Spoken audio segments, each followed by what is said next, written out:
Kenya kwa sasa iko kwenye mjadala mkubwa sana. Vijana wa Gen Z wanadai watu wanatekwa nyara, wengine wanapotea bila maelezo. Lakini sasa kwa mara ya kwanza tangu atekwe nyara, Janeko Gen Z ameibuka kwenye video ya TikTok akieleza kila kitu kilichomtokea. Anasema aliteswa karibu auawe, lakini anaamini Mungu alimlinda. Na jambo la kushangaza zaidi, licha ya yote aliyopitia, bado anasema msimamo wake haujabadilika. Lakini wakati wa Kenya bado anajadili tukio lake, taarifa nyingine mpya zinasema mfanyabiashara mmoja maeneo ya Eastleigh pia ametoweka.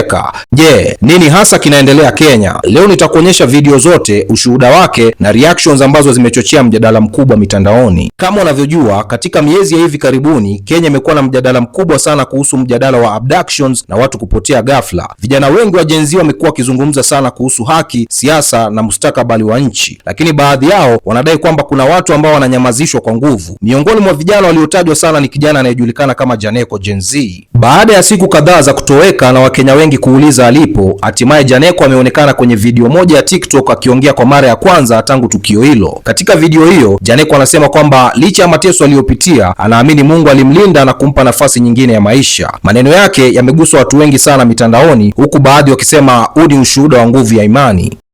Sasa ni wa Kenya, ni mimi hapa Janeko Gen Z. Najua watu wanangoja sana ni bonge juu tangu nikuwe abducted na niachiliwe, sijabonga, sijasema stand yangu, sijaambia wananchi venye kunaenda. Lakini leo nataka nibonge. Juu after abduction nilikuwa tortured na niliumizwa, so singeweza kubonga. Bado nilikuwa naugua, nilikuwa na meza madawa zangu, lakini sasa nasikia niko sawa, naweza bonga, naweza waambia venye kunaenda. So mimi nataka tu kwenda tu straight to the point. Hakuna kitu ya kudanganyana hapa. Watu wote ni wakubwa, na hakuna mtu wa kuogopa. Kenya ni democratic country. So mimi nataka kuambia hivi. Najua juu ya hii situation watu wanangoja sana niseme stand yangu. Niseme either bado kama niko one term ama kama bado kama nimebadilisha mind nikaenda two term. I don't want to say much. Sitaki kubonga mingi. Nataka tu kwenda straight to the point. Mimi nataka kuambia hivi. Nilishikwa kwa sababu ya Babu Owino. Nilishikwa kwa sababu mimi ni supporter wa Babu Owino. Sikuwa na makosa, sikuua mtu, sikuiba kitu ya mtu. Nilikuwa tortured nikaumizwa. Hata saa hii bado sina tenje, walina na simu yangu. Na najua wakubwa wangu wanatengeneza hiyo maneno nitapata tenje. So mimi nataka kuambia hivi. After hizo vitu nimepitia yote, mimi ndio najua uchungu yenye nimepitia. Wewe bado uko hapo unaweza bonga, unaweza sema sijui mbona hajakufa ama nini. Watu walikuwa wanangoja nikufe. Watangaza nimekufa. Janeko Gen Z is dead. Breaking news. Lakini Mungu wangu alinilinda. Niko uhai na bado mimi nitabonga. Acha niwaambie hivi. Ni babu kwa sababu, bila babu tabu. Na hii kitu ni one time. Hii kitu ni one time. Hakuna kitu yenye imechange, bado ni one time. I mean it, ni one time.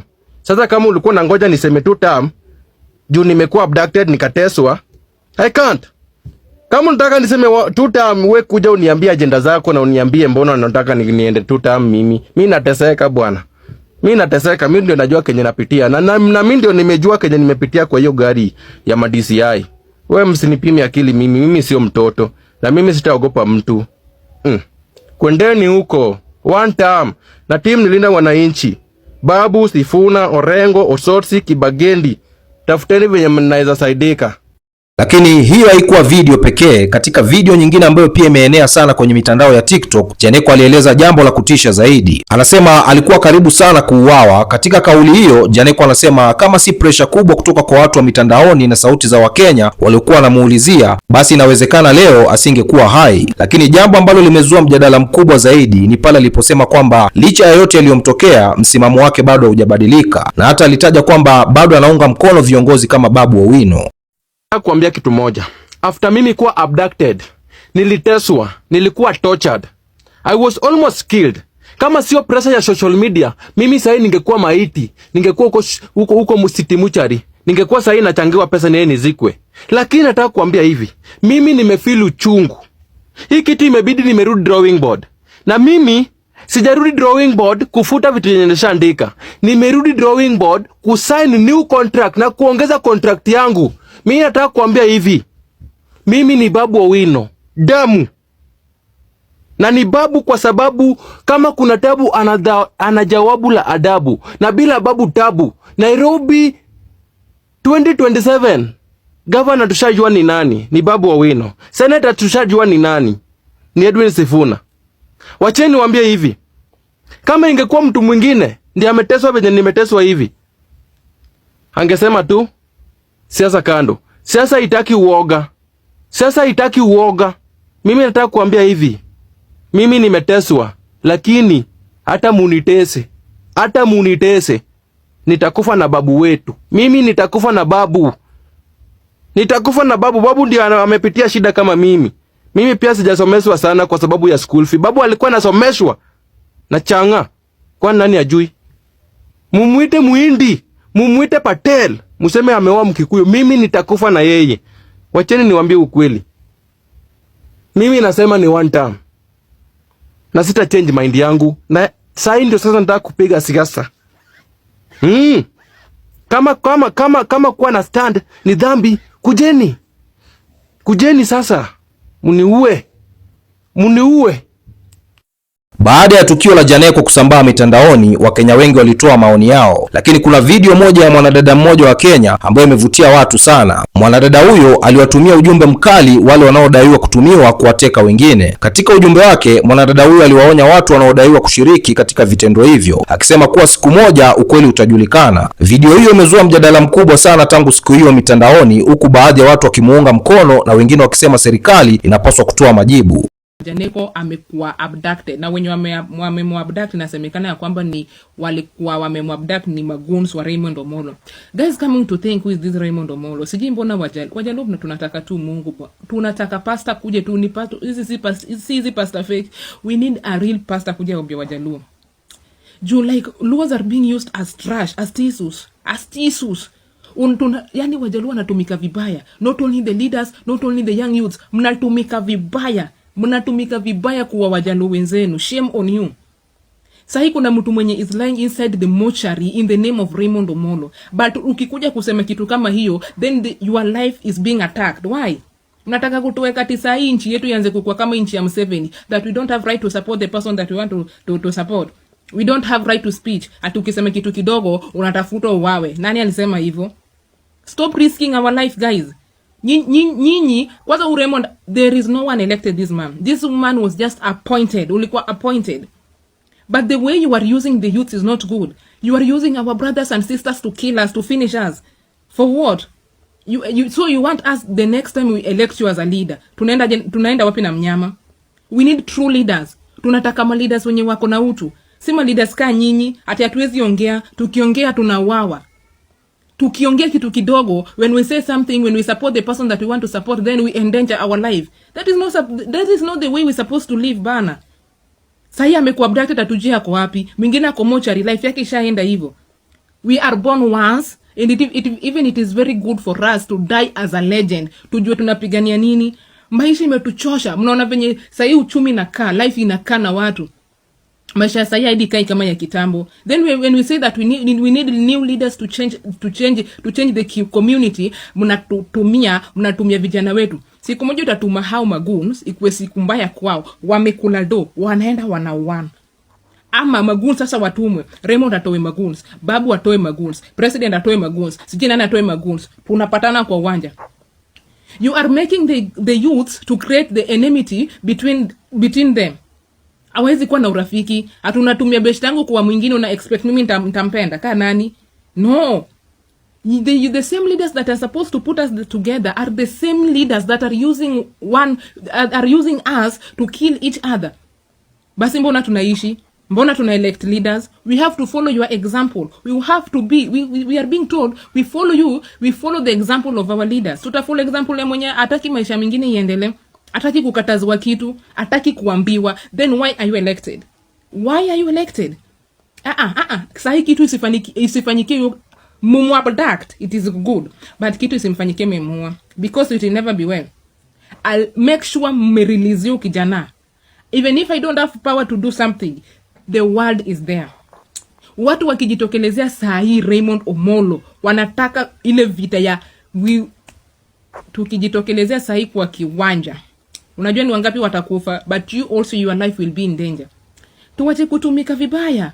Sasa tunaenda kupiga kura. Sasa kila mtu ataenda inaitwaje, not maandamano, tunaenda kwa rallies. Sasa tutakuwa tunawawa, it means hata hizo rallies tutakuwa tunakufa. Juu unaona mwingine anasapotiwa ndio ule ushatuma watu waende mwamtaka. In Kenya, no. Kenya sahi, like nilisema tu vizuri, Kenya has insecurity. We need securities. We need good leaders. Msikuwe hivyo. Unaelewa pande nyingine unashangaa mbona huyu mtu anipendi? Do something that will make someone to love you, not by killing him. Unamuona tuweke uchungu kwa roho yetu, then you expect to call yourself a leader. Which kind of a leader you are? Mimi sidhani kama hata Raymond kuna mwenye anampigia kura. Watu wake nyinyi msupport tu, but Raymond is a no zone. Is a no zone. Kujo niwe pia mimi, I don't care. Lakini wakati wa Kenya bado wanajadili tukio la Janeko, taarifa nyingine imeibuka ambayo imeongeza hofu zaidi. Kijana mwingine wa Gen Z alichapisha video akidai kwamba mfanyabiashara mmoja kutoka Eastleigh amepelekwa kusikojulikana. Kama madai haya ni ya kweli, basi ina maana mjadala wa abductions Kenya bado haujaisha. Wakenya wengi sasa wanauliza maswali makubwa sana. Je, nani anahusika na matukio haya? Na ni nani atawajibika ikiwa watu wanaendelea kupotea? Breaking news, jana niliona kiongozi wa Linda Mwananchi Sifuna akijibiwa na some senators kuhusu 10 agendas. Na one of 10 agendas ilikuwa that abduction itamalizwa. But sahi a businessman in Eastleigh abducted kwenye akajulikani, familia yake inalia inamtafuta. Alafu mtu anasema that government agenda against 10 agendas. Mbona watu wanaendelea kuwa abducted? Mbona ushuru inaendelea kupanda? Mbona maisha inaendelea kuwa ngumu? Lakini sasa nataka kusikia kutoka kwako wewe mtazamaji wangu, unadhani nini kinaendelea Kenya kuhusu mada ya watu kutekwa nyara? Je, ni kweli pressure ya mitandao ya kijamii inaweza kuokoa maisha kama Janeko anavyodai? Niachie maoni yako kwenye comment section na usisahau kutufollow au kusubscribe hapa Mizuka Media kwa habari kubwa zaidi kutoka Kenya, Tanzania na Afrika Mashariki kwa ujumla. Bwana, mimi naitwa Rish Mizuka, sauti ya vijana wa Afrika Mashariki. Namba 1 ni mimi, namba 2 ni mimi, namba 3 ni mimi, 4 na 5 na waachia nyinyi hapo. Bwana, tukutane kwenye video ijayo. Tunasikitika sana kusikia kwamba mtu hajapatikana siku 9 zilizopita. Mulikuja mashishi ya Honorable Ngeno, mukasika Ngeno na kuchukua mwingine. Wale watu walipiga Kamilan tunawajua. Mwingine ni afisa wa polisi. Wengine tunawajua. Wengine ni ma-MCAs. Na tunashangaa serikali wala kimya. Unafikiria mama yake anafikiria nini? We want to ask the government to produce Kamilan, whether alive or dead. Kama mumeua mtupe mwili tusiki. Hauwezi kuchukua maisha ya mtu kama mchezo. Kama mlihusika kuua yeye, letea sisi tusike hapa nyumbani. Wale tunapea nyinyi siku 2. Kama mtatupea Kamilan, tunaenda mpaka Mugondo bali tunasema tunataka amani, lakini hamwezi sika mwingine na kuchukua mwingine. Tafadhali mtusaidie mtu. Mimi ninaitwa Arab Teta kutoka Angata Barikoi. Siku ya leo tumekaa, mtu wetu ambaye anaitwa Kamilan anatoka Angata Barikoi amepotea. Saa hii ni wiki moja. Tukiuliza mtu wetu na tujaisikia, tujaiona mali iko. Tunataka tuwaulize serikali kama mumehusika kushika Kamilan. Hatukatai mshike, lakini mtuambie hapo kwa jela gani. Tunataka serikali mtuambie wapi. Kama mumeua mseme tumeua. Sisi sana. Mama yake saa hii bibi yake ako na mtoto ya wiki moja. Saa hii ameteseka, anatembea kwa barabara na mtoto. Na sisi kama Angata tunataka mtu wetu. Tunataka mtu wetu serikali